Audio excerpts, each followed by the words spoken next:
ദൈവത്തിന് സ്തുതി. പ്രിയമുള്ളവരെ, നിങ്ങൾ കേൾക്കുന്നത് നമ്മുടെ ദിവ്യനാഥ വൈദികരോട് സംസാരിക്കുന്നു എന്ന മരിയൻ സന്ദേശ ഗ്രന്ഥത്തിൻ്റെ വായനയാണ്. ഇന്ന് ദിവസം 51. ഈ സന്ദേശങ്ങൾ പരിശുദ്ധ അമ്മ ഫാദർ സ്റ്റെഫാനോ ഗോപി എന്ന വൈദികന് നൽകിയവയാണ്. അന്ത്യകാലഘട്ടത്തിലേക്ക് നമ്മെ ഒരുക്കുന്നതിനായി അമ്മ നൽകിയ ഈ സന്ദേശങ്ങൾ വൈദികർക്കെന്നതുപോലെ തന്നെ മറ്റെല്ലാവർക്കും ബാധകമാണ്. പരിശുദ്ധ അമ്മയുടെ ഈ സന്ദേശങ്ങൾ നിങ്ങൾക്ക് തുടർന്ന് ലഭിക്കണമെങ്കിൽ ദയവായി ഈ പേജ് സബ്സ്ക്രൈബ് ചെയ്യുക. അമ്മയുടെ ഈ സന്ദേശങ്ങളെ ഷെയർ ചെയ്ത് നമുക്കും സുവിശേഷവൽക്കരണ ദൗത്യത്തിൽ പങ്കാളികളാകാം. നിങ്ങളുടെ നിർദ്ദേശങ്ങളും വിലയേറിയ അഭിപ്രായങ്ങളും ദയവായി കമൻറ്റ് ചെയ്യുക. ഞാൻ നിങ്ങൾക്ക് വേണ്ടി പ്രാർത്ഥിക്കുന്നു. നമുക്ക് വായനയിലേക്ക് പ്രവേശിക്കാം. ഒക്ടോബർ 2, 1980, 210. ഈ ആളുകൾക്ക് ഒരു മഹാപദ്ധതി. ഈ അപാരമായ ദ്വീപസമൂഹത്തെ നോക്കുക. ഇവിടെയും എൻ്റെ ജോലി അസാധാരണമാം വിധം വ്യാപിച്ചു കഴിഞ്ഞുവെന്ന് കാണുക. എൻ്റെ അത്ഭുത കൃത്യങ്ങൾ ലോകത്തിൻ്റെ എല്ലാ ഭാഗത്തും നിങ്ങൾ ദർശിക്കുന്നു. എൻ്റെ വിമല ഹൃദയത്തിൻ്റെ വിജയം സാക്ഷാത്കരിക്കപ്പെടുന്ന സമയവും സ്ഥലങ്ങളും ഞാൻ നിങ്ങൾക്ക് വെളിപ്പെടുത്തുന്നു. എൻ്റെ ഈ എല്ലാ മക്കളുടെയും ഹൃദയങ്ങളും ആത്മാക്കളെയും നോക്കുക. അവർ യേശുവിനോട് എത്ര വിശ്വസ്തരും എന്നോട് എത്ര ഭക്തിയുള്ളവരും സഭയോട് എത്ര ഐക്യപ്പെട്ടിരിക്കുന്നവരുമാണ്. അവരിലൂടെ എൻ്റെ ഹൃദയത്തിൻ്റെ പ്രകാശം ഈ ഭൂഖണ്ഡത്തിൻ്റെ എല്ലാ ഭാഗത്തേക്കും പടർന്ന് വ്യാപിക്കുന്നു. ഈ ആളുകൾക്ക് വേണ്ടി ഒരു വലിയ പദ്ധതി ഞാൻ തയ്യാറാക്കി വച്ചിട്ടുണ്ട്.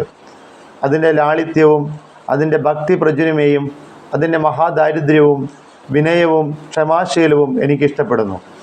എല്ലാ ആളുകളുടെയും അമ്മ ഞാനത്രേ. നന്മയുടെ വിത്തുകൾ ശേഖരിക്കുവാനും അവരെ എൻ്റെ ഹൃദയാരാമത്തിൽ പുഷ്പിതരാക്കുവാനും രാഷ്ട്രങ്ങളുടെ ഹൃദയങ്ങളിൽ ഞാൻ നോക്കുന്നു. തൽഫലമായി നിർണായകമായ പരീക്ഷണത്തിൻ്റെ സമയത്ത് ഇവരിൽ ചിലർ ഭൂമുഖത്തു നിന്ന് അപ്രത്യക്ഷപ്പെടുമ്പോൾ അവരിൽ അനേകം ഗണം ആളുകളെ ഞാൻ രക്ഷിക്കും.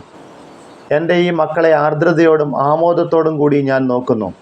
പ്രാർത്ഥനായോഗങ്ങൾ കൂടുവാൻ വേണ്ടിയും എൻ്റെ വിമല ഹൃദയത്തോടുള്ള പ്രതിഷ്ഠ പുതുക്കുവാൻ വേണ്ടിയും നിങ്ങളെ അവരുടെ മധ്യേ ഞാൻ കൂട്ടിക്കൊണ്ടുവരുന്നു. നിങ്ങളുടെ ആഗമനം അവരുടെ സമീപത്തുള്ള എൻ്റെ വിശേഷ സാന്നിധ്യത്തിൻ്റെ അടയാളമാണ്. നിങ്ങളെ ആവരണം ചെയ്യുന്ന സുഗന്ധ പുഷ്പങ്ങൾ കൊണ്ടുള്ള ഒരു കിരീടം എനിക്ക് തരിക. സ്നേഹത്തിൻ്റെ വലിയ കിരീടത്തിൻ്റെ അടയാളങ്ങളാണവ. അവ മുള്ളുകളുടെ വേദനാത്മകമായ കിരീടം എന്നിൽ നിന്ന് എടുത്തു മാറ്റുന്നതിന് ലോകത്തിലെ എല്ലാ ഭാഗങ്ങളിൽ നിന്നും അവർ ഈ സ്നേഹത്തിൻ്റെ കിരീടം എനിക്ക് സമർപ്പിക്കുന്നു. നിങ്ങളോട് കൂടെ നിങ്ങളുടെ കാവൽ മാലാഖമാരുണ്ട്. അവർ എൻ്റെ ആരാമം പുഷ്പങ്ങൾ കൊണ്ട് നിറയ്ക്കുന്നതിന് നിങ്ങളെ പ്രകാശത്തിലേക്ക് നയിക്കുന്നു. അപ്പോൾ സഭയും ലോകവും സ്നേഹത്തിൻ്റെ പരമോന്നത സൃഷ്ടികളായി കാണും. പ്രസ്തുത സ്നേഹം ഇപ്പോൾ ഞാൻ എൻ്റെ വിമല ഹൃദയത്തിൽ ജാഗ്രതയോടെ സൂക്ഷിക്കുന്നു. ഒക്ടോബർ 13, 1980, 211. മേലിൽ പാപം ചെയ്യരുത്. ഇന്ന് ഒരു പ്രാർത്ഥനാ യോഗത്തിൽ നിങ്ങളിവിടെ സമ്മേളിക്കുന്നു. കോവാദായിറിയായിൽ നടന്നതും സൂര്യനൃത്തത്താൽ ദൃഢമാക്കപ്പെട്ടതുമായ അവസാന ദർശനത്തെ അനുസ്മരിച്ചു കൊണ്ടത്രേ നിങ്ങൾ യോഗം ചേരുന്നത്. ഈ സ്ഥലത്തു നിന്ന് എന്നെ സ്നേഹിക്കുന്ന, സ്നേഹത്താലും എന്നെ വണങ്ങുന്ന ഭക്തിയാലും എനിക്ക് പ്രിയങ്കരമായി തീർന്ന ഈ സ്ഥലത്തു നിന്ന് അന്ന് ഫാത്തിമയിൽ മനോവേദനയോടുകൂടി നടത്തിയ അഭ്യർത്ഥന വീണ്ടും ലോകത്തോട് ഞാൻ നടത്തുന്നു.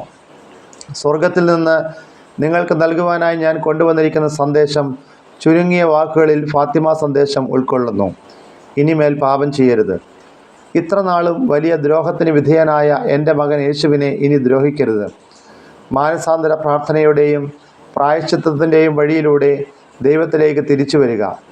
കഷ്ടം എൻ്റെ ഈ സന്ദേശം ശ്രവിക്കപ്പെട്ടില്ല. അങ്ങനെ മനുഷ്യവർഗം ദൈവത്തിനെതിരായുള്ള വിപ്ലവത്തിൻ്റെ പാതയിൽ അവിടുത്തെ സ്നേഹത്തെ മർക്കടമുഷ്ടിയോടെ തിരസ്കരിച്ചുകൊണ്ട് ദ്രുതഗതിയിൽ മുന്നേറുന്നു. ലോകം തെറ്റായി ഗ്രഹിച്ച സ്വാതന്ത്ര്യത്തിൻ്റെ പേരിൽ പാപത്തിൻ്റെ അസ്തിത്വം തന്നെ നിരാകരിക്കപ്പെടുകയും ഏറ്റവും ഗുരുതരമായ ധാർമ്മിക ക്രമരാഹിത്യ കൃത്യങ്ങളെ നീതീകരിക്കുകയും ചെയ്യുന്നു. ഇങ്ങനെ എൻ്റെ ശത്രുവായ സാത്താൻ പാപപ്രലോഭനങ്ങളിൽ നിങ്ങളെ വീഴിക്കുന്നതിൽ വിജയിച്ചിരിക്കുന്നു. അനേകർക്ക് പാപബോധം തന്നെ നഷ്ടപ്പെട്ടിരിക്കുന്നു. തന്മൂലം പാപം കൂടുതലായി ചെയ്യപ്പെടുകയും അതിനെ നീതീകരിക്കാൻ ശ്രമം നടത്തുകയും ചെയ്യുന്നു. മാനസാന്തരത്തിൻ്റെ പാതയിലൂടെ നടക്കുന്നതിനുള്ള ആദ്യത്തെ കാൽവെപ്പായ കുറ്റബോധം യഥാർത്ഥത്തിൽ അപ്രത്യക്ഷമായിരിക്കുന്നു. ക്രിസ്തീയ പാരമ്പര്യം പുരാതന കാലം മുതലേ നിലനിന്നിരുന്ന രാജ്യങ്ങൾ പോലും കുഞ്ഞുങ്ങളെ മാതാവിൻ്റെ ഉദരത്തിൽ വെച്ച് കൊല്ലുകയെന്ന മഹാപരാധം നിയമമാക്കത്തക്കവണ്ണം അധപ്പതിച്ചിരിക്കുന്നു. ഈ പാപം പ്രതികാരത്തിനായി ദൈവസന്നിധിയിൽ നിലവിളിക്കുന്നു. ഇതത്രേ നീതിയുടെയും കാരുണ്യത്തിൻ്റെയും മണിക്കൂർ, ശിക്ഷയുടെയും രക്ഷയുടെയും മണിക്കൂർ ഇതുതന്നെ. സ്വർഗീയ മാതാവ് ദൈവത്തിരുമുമ്പിൽ നിങ്ങൾക്ക് വേണ്ടി മാധ്യസ്ഥം വഹിക്കുന്നു. എന്തെന്നാൽ ഇക്കാലത്തിലെന്ന പോലെ മുൻപൊരിക്കലും നിങ്ങൾ ഇത്ര വലിയ പരീക്ഷണ വിപത്തിന് വിധേയരാവുകയോ അതിനോട് ഇത്രത്തോളം സമീപിക്കുകയോ ചെയ്തിട്ടില്ല. ഇക്കാരണത്താൽ ഞാൻ നിങ്ങളോട് അഭ്യർത്ഥിക്കുന്നു, മനസ്തപിക്കുകയും ദൈവത്തിലേക്ക് തിരിച്ചു പോവുകയും ചെയ്യുക. ഞാൻ പ്രത്യേകമായി തിരഞ്ഞെടുത്തവരും എനിക്ക് പ്രതിഷ്ഠിക്കപ്പെട്ടവരും എൻ്റെ പ്രേക്ഷിതരുമായ പുത്രന്മാരെ, ഈ അവസാന നാളുകളിൽ മനോവേദനയോടുകൂടി ഞാൻ നടത്തുന്ന ഈ അഭ്യർത്ഥന നിങ്ങളിലൂടെ ഭൂമിയുടെ അതിർത്തികൾ വരെ എത്തുന്നതിന് ഞാൻ ആഗ്രഹിക്കുന്നു. സ്നേഹത്തിൻ്റെയും പ്രകാശത്തിൻ്റെയും വലിയ പദ്ധതികൾ ഞാൻ തയ്യാറാക്കി വച്ചിരിക്കുന്ന ഈ അനുഗ്രഹീത രാജ്യത്തു നിന്ന് നിങ്ങളെല്ലാം എൻ്റെ വിമല ഹൃദയമാകുന്ന സങ്കേതത്തിലേക്ക് ഞാൻ ശേഖരിക്കുന്നു. Australia, October 9, 1980, 212. സ്നേഹത്തിൻ്റെയും പ്രകാശത്തിൻ്റെയും അത്ഭുതങ്ങൾ. ഈ പുതിയ ഭൂഖണ്ഡത്തിൽ ഞാൻ നിങ്ങളെ കൊണ്ടുവന്നിരിക്കുന്നു. നിങ്ങളെ എൻ്റെ നിരവധി മക്കളെ കാണണമെന്ന ഉദ്ദേശത്തോടു കൂടിയാണിത്. അവരിൽ ചിലർ ഈ ഉദ്ദേശത്തോടു കൂടി തന്നെ ന്യൂസിലാൻഡിൽ നിന്നും മറ്റ് വിദൂര ദ്വീപുകളിൽ നിന്നും വന്നവരത്രേ. എൻ്റെ പ്രസ്ഥാനം എല്ലായിടത്തും വ്യാപിപ്പിക്കുകയാണെന്ന് കാണുക. ഇപ്പോൾ ഈ പ്രകാശം ലോകത്തിൻ്റെ എല്ലാ ഭാഗത്തെയും ആവരണം ചെയ്തിരിക്കുന്നു.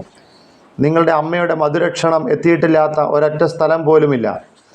എൻ്റെ മക്കളിൽ ഏറ്റവും പാവപ്പെട്ടവരും ചെറിയവരുമായ നിങ്ങളെ ഞാൻ നിയോഗിച്ചു, സമാധാനത്തിൻ്റെയും കാരുണ്യത്തിൻ്റെയും രക്ഷയുടെയും സന്ദേശവാഹകരായി. എൻ്റെ സമയം ആഗതമായി. ഞാൻ മുൻകൂട്ടി പറഞ്ഞ ക്ലേശഭൂയിഷ്ടമായ സമയം വന്നു കഴിഞ്ഞു. സൂര്യനെ വസ്ത്രമായി അണിഞ്ഞവൾ വിജയകരമായ തൻ്റെ ആഗമനത്തിൻ്റെ സമയം ത്വരിതപ്പെടുത്തുവാൻ നിശ്ചയിച്ചിരിക്കുന്നു. അവളുടെ മഹാത്ഭുതം വെളിപ്പെടുത്തപ്പെടും.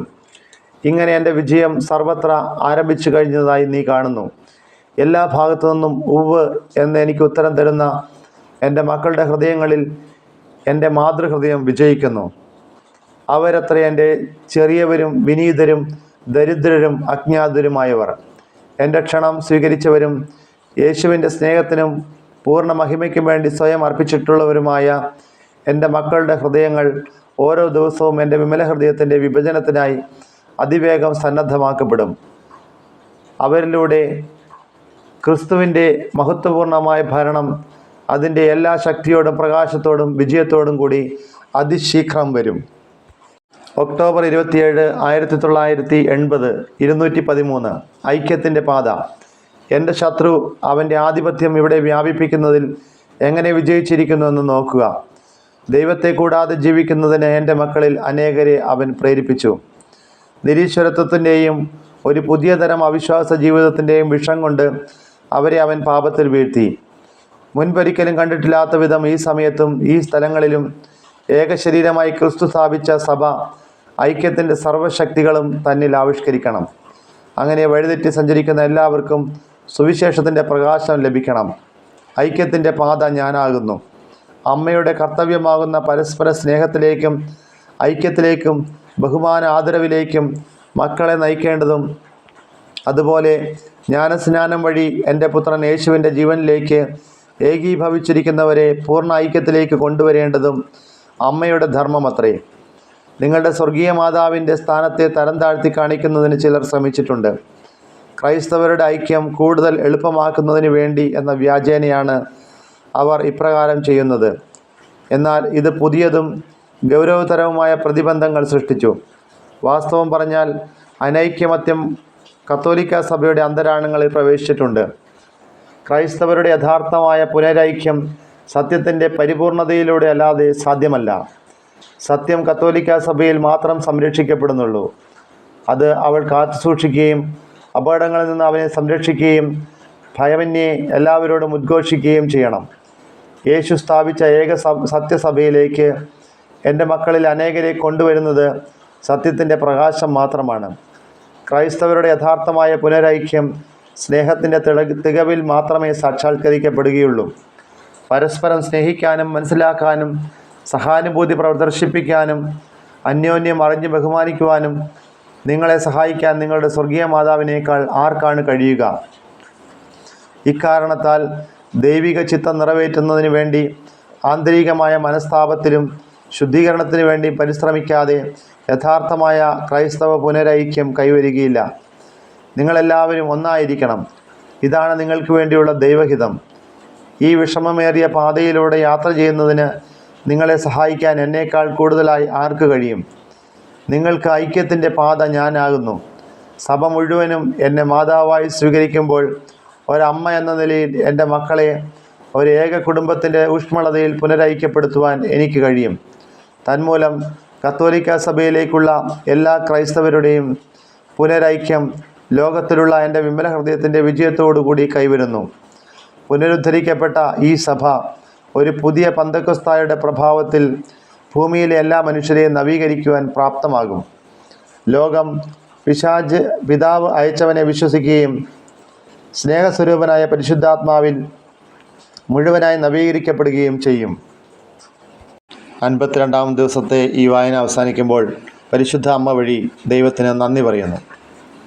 അമ്മ നമ്മെ കൈപിടിച്ച് നടത്തുകയാണ് ഒരു പുതിയ വിജയത്തിലേക്ക്. അമ്മയുടെ നീലമേലങ്കി കീഴിൽ നമ്മളായി നിന്നുകൊണ്ട് ആ വിജയത്തിലേക്ക് അനുദിനം നമുക്ക് നടന്നെടുക്കാം. പരിശുദ്ധ അമ്മ അതിനായി നമ്മെ ശക്തിപ്പെടുത്തട്ടെ. അമ്മയിലൂടെ ഈശോയിലേക്ക് എന്ന ചൊല്ല് നമ്മൾ അന്വർത്ഥമാക്കി തീർക്കാം. പരിശുദ്ധ അമ്മ അവളിലേക്ക് നമ്മെ ആകർഷിക്കുന്നില്ല. അമ്മ ഒരിക്കലും ഈശോയ്ക്ക് പ്രതിബന്ധമല്ല. ഈശോയുടെ നാമം മാത്രം മഹത്വപ്പെടട്ടെ എന്ന് അവൾ ആഗ്രഹിക്കുന്നു. ദൈവത്തിൻ്റെ നാമമഹത്വത്തിന് വേണ്ടി അവൾ പ്രവർത്തിക്കുന്നു. പരിശുദ്ധാത്മാവിലൂടെ അവൾ പ്രവർത്തിക്കുന്നു. പരിശുദ്ധ ത്രിത്വത്തിൻ്റെ എല്ലാ ഘടകങ്ങളും ഒന്നു ചേർന്ന ഒരു ഭാവമായി അവൾ മാറുന്നു. അവൾ പരിശുദ്ധ ത്രിത്വത്തിൻ്റെ ആദ്യത്തെ വാസസ്ഥലമാണ് എന്ന് നമുക്ക് വിശ്വസിക്കാം. പരിശുദ്ധ അമ്മയുടെ നാമത്തിൽ നമ്മൾ ചെയ്യുന്ന ഈ പ്രവൃത്തികളെല്ലാം കർത്താവ് കാണുന്നുണ്ട്, അതിനെ അംഗീകരിക്കുന്നുണ്ടെന്ന് നമുക്ക് തിരിച്ചറിയാം. യേശുവിൻ്റെ നാമം മാത്രം മഹത്വപ്പെടട്ടെ. യേശുവെ നന്ദി, യേശുവെ സ്തുതി, യേശുവെ സ്തോത്രം. ദൈവമേ ആരാധന, ദൈവമേ നന്ദി, ദൈവമേ സ്തുതി, ദൈവമേ സ്തോത്രം. പരിശുദ്ധാത്മാവെ നന്ദി, പരിശുദ്ധാത്മാവെ സ്തുതി, പരിശുദ്ധാത്മാവെ സ്തോത്രം, പരിശുദ്ധാത്മാവെ ആരാധന.